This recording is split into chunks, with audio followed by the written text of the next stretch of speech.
Welcome back to our beginner guide. Enjoy! So, getting back to the Oasis, the fishing rod is for a future thing that we'll talk more about in the Oasis, which when the Oasis pond opens up, but it's a beautiful spot to get a free straw hat. So, as I mentioned before with the miner hat required a straw hat. So, if you don't want to use the resources, if you don't want to use the grass that we use to make the straw hat, you can always go to your Oasis and get a free one. A straw roll is not necessarily something that I promote using, but it is an easy way of sleeping if you absolutely need to gain a little bit of sanity at nighttime. And as a fishing rod is always good for getting fish if you absolutely need to get food. But I suggest leaving these items here except for the straw hat when it comes to summertime. So continuing on, we're going to go now over to the Dragonfly Desert, where we can show a few other things and how important some of those items can be. So walking along, you're going to see a few items. You're going to see a few things on the ground. You're going to see a cactus, which is going to be one of your best friends in the game. And you're going to see a tumbleweed, which is actually not coming from the Oasis, but coming from the Dragonfly Desert. Tumbleweeds are very, very useful. If in a server, when you notice that every resource around you is completely used up, there's nothing left to pick, you can always resort to tumbleweeds. But be careful, because tumbleweeds have a small percentage chance of spawning something bad inside of it. For example, spider. There can be multiple different things that can spawn inside of a tumbleweed that can cause harm to you. So you always want to make sure that you're kind of on your toes. And nothing that's major that's going to cause any damage, but just remember that tumbleweeds can sometimes have a surprise. You're going to also notice that going in each biome, you have two separate cactus. You have the tall cactus in the Oasis, and you have the oval-shaped cactus that are located in the Dragonfly Desert. Now, the difference between the two basically helps you notice the difference between your biome. For example, if you uncovered this side of the biome and they had the tall cactus, you know you're in the Oasis. If you have the oval, you'll know that you're in the Dragonfly Desert. It's an easy way of distinguishing between the two without having to decide, okay, is this where the Dragonfly is or is it not? Now, I keep talking about this Dragonfly. And what is the Dragonfly? The Dragonfly is a giant boss which you're going to want to try to avoid. As soon as you see on your map that there are the magma pools, you're going to want to make sure that you try to avoid walking near them unless you have armor or unless you have your pan flute on you. Because if the Dragonfly decides to attack you or come close to you, or if you get too close to it, you can trigger it and it will cause a lot of damage. So we're going to try to avoid it right now. And generally around the Dragonfly Desert, you're going to notice a set of bones with hounds around them. Those are called hound mounds. And generally, you will notice lots and lots of hounds around the Dragonfly Desert. So always try to avoid those if possible as well, too. So before leaving the desert, we're going to pick a few of these cactus. And these, as I mentioned before, are probably one of the best items in the game, aside from the stone fruit, but we won't get too much into that either right now. So picking a few cactus, as you notice, cause damage. So I would advise not picking any cactus unless you have armor on you. So taking a cactus, picking it, you still are going to lose 1 HP, and you're going to lose a few percentage off of your helmets or armor that you're carrying as well too. There is one item in this game that can prevent this from happening, but we will explain that in another video. So once again, anytime you're near a tumbleweed, pick that tumbleweed, gather everything inside of it, because you can sometimes get things that you can turn in for gold, which are known as trinkets. And I mentioned before there were a few trinkets at our base, and those trinkets you can turn into the Pig King, which is located all the way over here. The Pig King is another character that we'll go to get some gold. So keep all of your trinkets. If you ever look at something and it says, using the Show Me mod, and it says anything to do with like a toy or a knot or anything that just looks like it's not something normal, is generally a trinket. So using the Show Me mod, it will tell you this item can be a gold tribute +4, which means that trading this into the Pig King will get you 4 gold. So it's a really, really, really useful thing to keep on you, especially if you're running low on gold and you don't want to go around and start, picking the gold from if you don't have anything to mine with. So I won't go through and pick too many cactus, but at least grab yourself a little bit of a handful before leaving, and that way you can go back and I can continue to show you what we can do with this cactus. So as night falls, we notice that my hunger is low and my sanity is beginning to drop. And sanity is one of the most harsh things in Don't Starve Together, because as soon as your sanity goes down, you're going to notice that you're going to have a harder time avoiding danger. So with a little bit of wood and a little bit of grass in your inventory, you can make yourself an on-the-go campfire. So 2 wood and 3 grass. Feel free to, I would always suggest pre-making and always having an extra campfire on you at all times. So making a campfire, and then as soon as you have as soon as you have the leftover resources, make yourself another one. Having an extra campfire and having an extra torch on you at all times is always a great thing to do, and always continuing to leave yourself with a few pre-made items helps a ton. So we picked the cactus. Eating it without cooking it is going to only give us 12 hunger, and it'll -5 sanity and -3 HP. So if you eat it, it's going to hurt your HP, because obviously you're eating raw cactus, and generally any raw food in this game, except for usually berries and a few other items, are going to without cooking them is going to cause you to not have the full effect.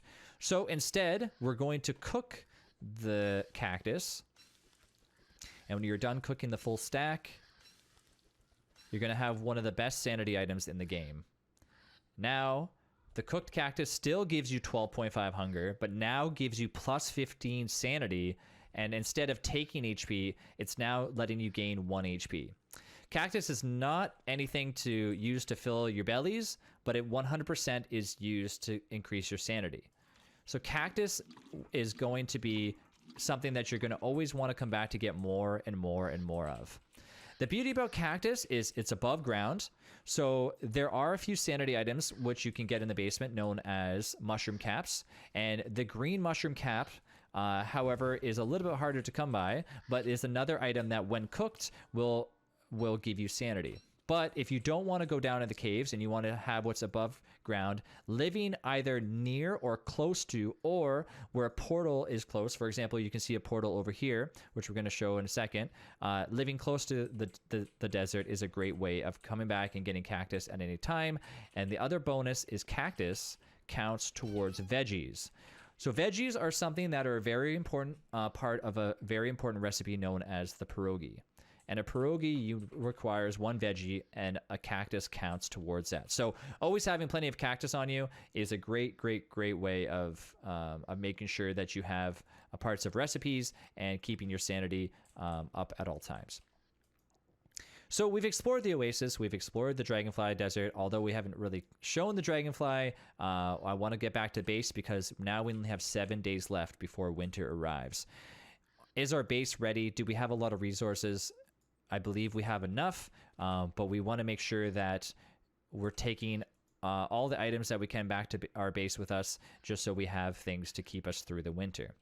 Now, going into winter, you're going to want to make sure that you have, one of the most important things is obviously having wood.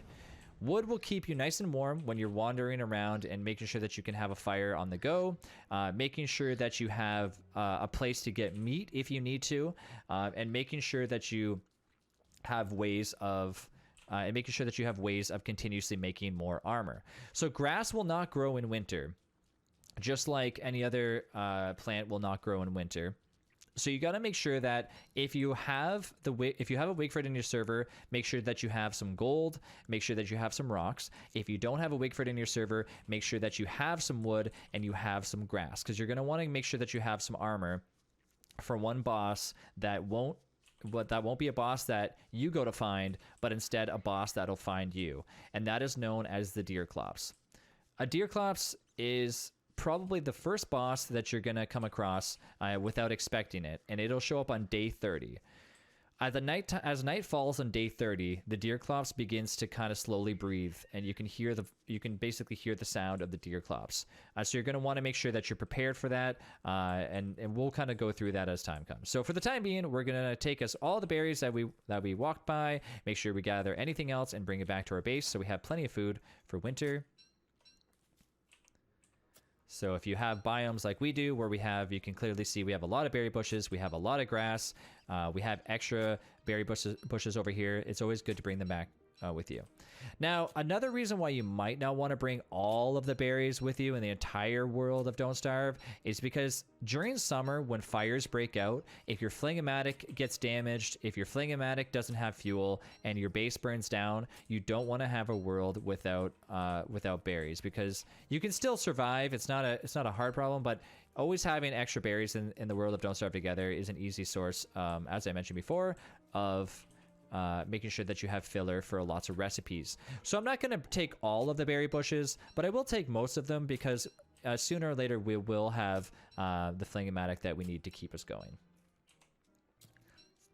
So as time goes on, we're going to continue to gather the rest of these. We're going to go back to our base, check up on it one more time, and then we're going to get ready for the fight in the next video, which, keep in mind, we only have 6 days left of autumn. So as you get closer to winter, the temperature will start to go down and down and down until the day before winter. Sometimes the second day before winter, you're going to start to notice your character beginning to get colder and colder and colder, and especially at nighttime, you're going to start to need your thermal stone. And your thermal stone, as I mentioned before, keep one near the fridge, keep one near the fire pit. That way you can keep it warm while you're wandering away, and you can always have an extra one that can be warm and one that'll be cold, and you can always continue to kind of swap between them. Sometimes before winter hits, I suggest getting the furnace, as I mentioned before, and that is with the dragonfly. But with 3 people in the server, and sometimes if you're solo on Don't Starve Together, fighting the dragonfly before the first winter sometimes is not the best option. And as you can see, our base is very, very, very flourished with a ton of berries.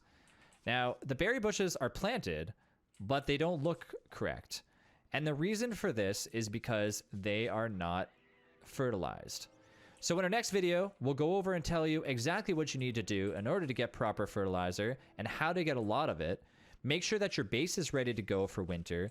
Make sure that you have the armor that you need, and make sure that you have all the food prepared to get you somewhat past winter, or at least get you past the deer clops. So guys, we'll see you guys in the next video, and make sure that you guys, once again, if you have any questions at all, if you guys want to stop by and ask me questions on Twitch, All Fun and Games on Twitch TV. You guys can check me out there. And I hope you guys enjoy these videos. And I'm going to continue to do more and more of these as I can. Once again, I apologize for the delay. I know that it was a little bit of a delay before I had a chance to release these last ones, but it's just because I try to do these videos when I have enough time on my hands. So a big shout out to Kiri and Aki for helping us out again. I appreciate it a ton. So we'll see you guys in the next video. Bye, everyone.